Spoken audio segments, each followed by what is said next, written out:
Hey friends! In looking at another Let's Get Crafty demo, we found a way to upcycle these records into clocks.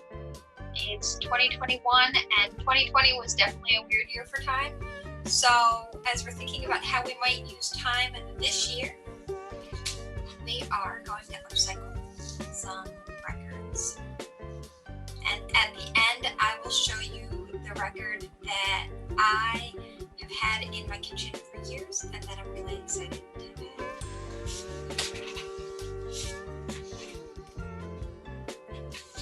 Hey, let's get crafty, friends. It's January 2021 and 2020 was a weird year for time. So we are going to upcycle some records, some LPs, long plays, into clocks to help us keep time. And at the end of the demo, I will show off for you one of my favorite clocks that I've had for years that someone made for me out of a record. Well, let's get crafty. Vinyl record, also known as a long play, into a clock. Here are the supplies that I used. I started with that 12-inch vinyl record, and I removed the label because I didn't want it to show through, but you don't really need to do that. I bought a clock mechanism that was good for 6mm thread length. A thinner one would have worked, and my hands were appropriate for 25 to 35 centimeter clock face. I bought number stickers to use for my numbers, and I also bought some decorative stickers to use later. I used 12 by 12 inch wrapping paper for my one side, and then I also used some whiteboard vinyl for my second side.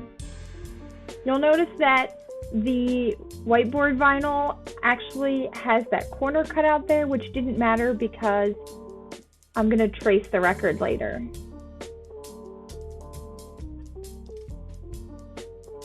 I made a glue mixture, and I'll show you how I did that in a little bit. Really simple. And I used my paintbrush to put that glue mixture on. I used a Sharpie and a pen and a pair of scissors. Not pictured is also a whiteboard marker, which I will use later on. And the last thing that I used here is just my library card, but anything that's flexible like that, like a card like an ID or a license, would work just as well as a scraper to get the bubbles out. So let's clear the supplies and get started. I took extra precaution with my clock hands. They are a little delicate and I did not want to break them. For my glue mixture, I poured a little bit of clear glue, which is very similar to school glue, into some water in an old applesauce container. Then I used my paintbrush to stir it to an even consistency. I like thinning out the glue for this craft so that it was easier to spread and I created less bubbles in my final product on the record. For the first side of the clock face, I used a sheet of wrapping paper. The easiest way to figure out exactly what size it should be is to place it on the wrapping paper and trace it with the pen. Some of the youth found it easier to do this with a Sharpie. Once it's traced, use a pair of scissors to cut along the line. If you need to opt between cutting inside or outside the line, I prefer to cut slightly larger because I could trim it down once it's on the clock. There are many other ways that one could choose to decorate their clock face. The simplest is just to leave it looking like a record. Some of the more complicated versions include painting a design or layering items on it. Coating in the wrapping paper or the vinyl is the middle of the road difficulty option. Next, I used my glue mixture to simply coat the entire side of the record. because the glue was thinned out, I was not afraid to be generous.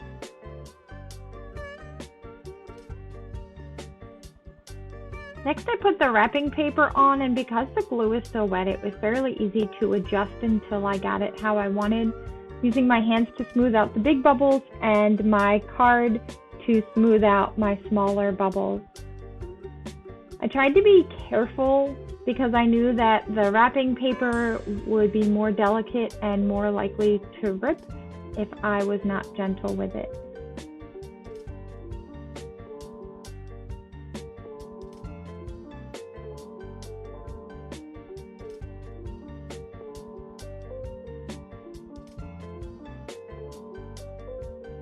For the final touches for the background with the wrapping paper, I flipped over the record and trimmed the edge just by placing the edge of my scissors onto the edge of the record and following it around. Then I looked for any spots that seemed to need a little extra glue and just glued it on. For the second clock face, I flipped over the clock and repeated the same process with the vinyl. While this clock does not need two faces, I like the idea of being able to switch it out with the seasons, or if I just get bored with my clock. I prefer to do both clock face backgrounds at the same time before I put the clock mechanism in, and especially before adding the numbers. I'm sure there are more efficient ways to remove the adhesive vinyl from the backing, but my best technique has always been persistence. Since the vinyl has adhesive backing, it does not require glue. Like the wrapping paper, it can be pretty forgiving, so I was able to reposition the vinyl multiple times. I find that when the vinyl aligns with one of the curves, the rest normally follow, but it can be a little tricky to get that first curve lined up. The rest of the application is fairly similar to the wrapping paper. Since the clock hands will tell me where to put the time markers, next up is putting in the clock mechanism. I used a pen to poke through the wrapping paper side of the clock and poked all the way through to the other side, and then I followed it up using a pair of scissors to widen and clean up the hole, preparing it for the clock mechanism.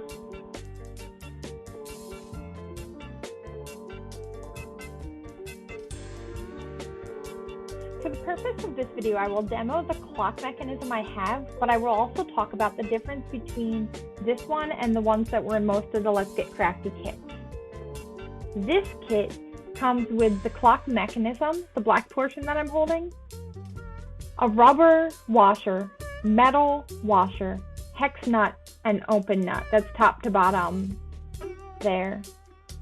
It also comes with 3 hands, including the hour hand, the minute hand, and the second hand. In this case, the wall hanger is attached to the mechanism. However, on the other kits, the wall hanger is a silver piece of metal. The circle goes around the mechanism shaft, and then the elbow of the hanger sits flush on the top of the mechanism so that the triangle hanger is flush with the back of the mechanism. First, I threaded that shaft through from the back of the record, just enough to ensure that the threads were started. It took a little extra push the first time.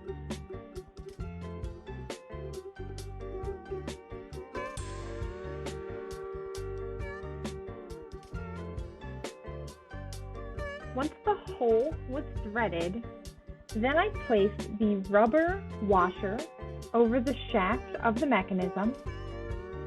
The rubber washer goes behind the record. I re-thread the clock mechanism so that it was flush with the record, and then I used the top of the triangle to point to where I wanted the 12 to be on my clock. Then I placed the metal washer on the shaft and secured the entire mechanism to the record using the hex nut. Next, the hour hand goes on, and that has the largest hole, which will help it to go on first. I pressed it down as far as it would go, remaining gentle with the hand itself because they are a little delicate, but firmly pressing until it would not go down any further.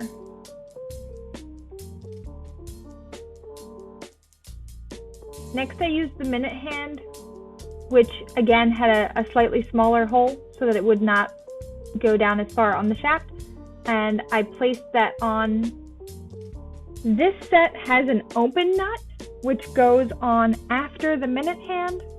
However, not all the sets have this open nut. The other sets use the second hand to hold all the pieces together. While the directions suggest placing the hour hand, minute hand, and second hand at your 12 o'clock position, they are fairly easy to adjust later on if they are not placed in that position. The second hand has a small metal bit that comes out of it, and that actually goes directly into the hole of the shaft, where there's another smaller metal shaft inside that the second hand connects to. Once all the hands are secure, I tested the mechanism by using the dial on the back of the clock mechanism. This will move the hour and minute hands, but not the second hand. The second hand is only controlled once the battery is placed inside.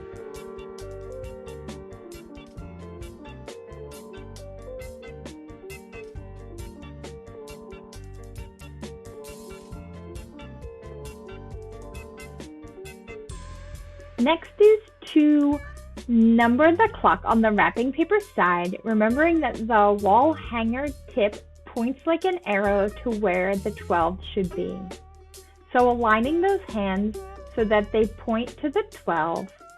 Next, I used my sticker sheet as a guide for where the 12 should go. As long as the hour hand is pointing to where that sticker is, I know that I will be able to read my clock later on. I used my dial on the back to turn the clock hands 1 hour, which means my minute hand is pointing back at my 12. And with that, my hour hand is now pointing towards my 1. I was able to repeat this process to place all 12 stickers representing each of the hours. My goal for this clock is not a very precise look, but a much more whimsical snow falling style. And so while I wanted all of the numbers to face in a direction that I could read without needing to twist my head, I was not very concerned with if they all aligned from the same distance from the edge of the clock. For a more precise style of adding these hour markers, I will show a different way to do that on the other side of the clock. With a battery and some decoration, it's ready to be used.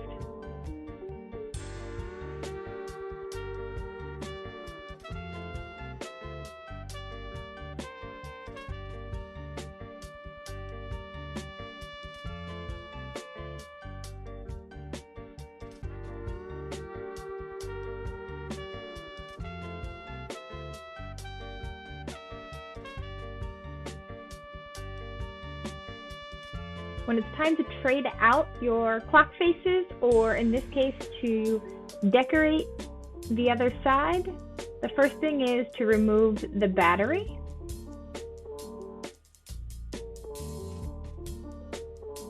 And then to gently invert the process. So the second hand comes out. If you have an open nut, then the open nut is removed. Gently remove the minute hand,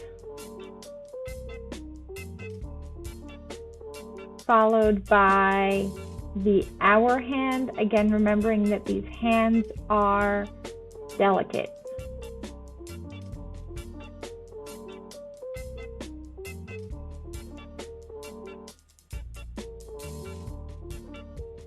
Unscrew the hex nut.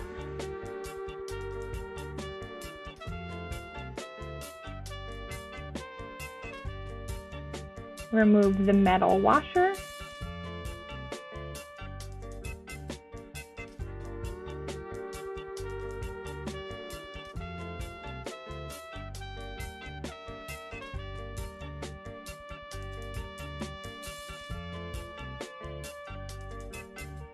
And unthread the shaft of the clock movement mechanism through the record.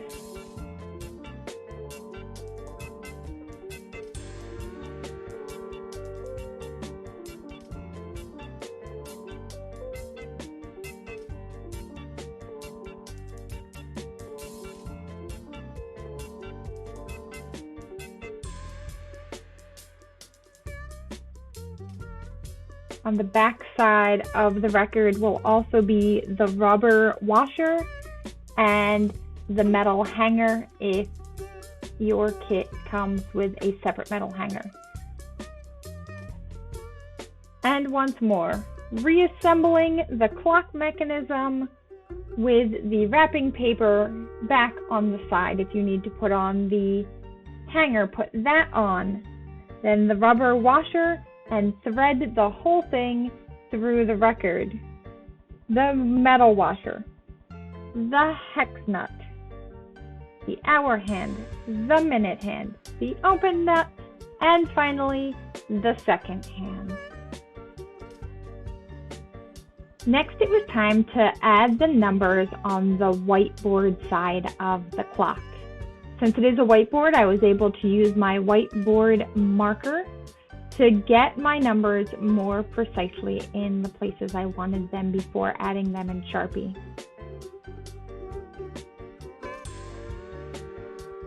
I generally placed my hands into where the 12 would be based on the point of the hanger.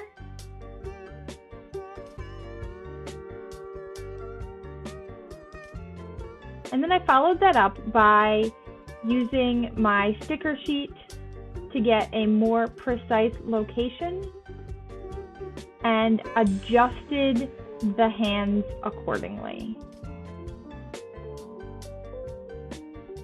The sticker sheet is not the only option, but since the sticker sheet had a nice straight edge, it seemed like a good option.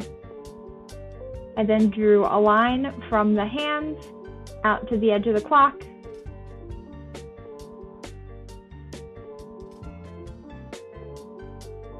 and adjusted the clock again 1 hour, bringing the minute hand back to that first 12 o'clock line.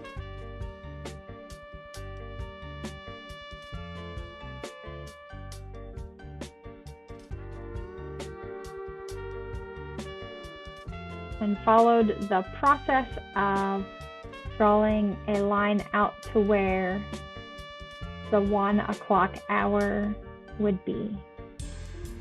I repeated this process for the other 10-hour markers, and as I got further around, I did not draw the full line, but just a short snippet near the end that would give me enough information for where I would be putting my hour marker.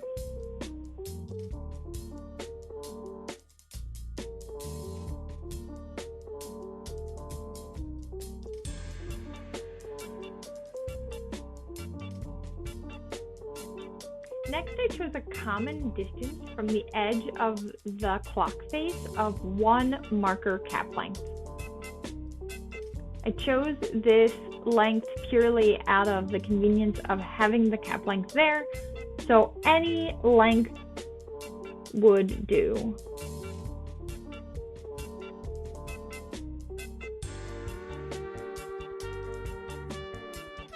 Using my Sharpie marker, I designated 12, 3, 6, and 9 to create an even spacing and look for my numbers, and so that all the numbers would be facing the same direction. Then I filled in my 1, 2, 4, 5, 7, 8, 10, and 11, and it was a whole lot easier to do that having the 12, 3, 6, and 9 as my guide.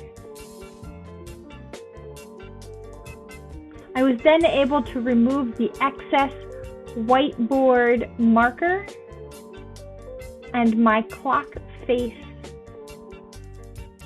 was well numbered. I went ahead and added the AA battery back in, and a sticker that reminds me that joy begins with gratitude. In a time when time feels completely out of place, I might just need that reminder about joy. Since it's a whiteboard clock, I can use it to put up a favorite quote or an affirmation, or just to keep track of my schedule.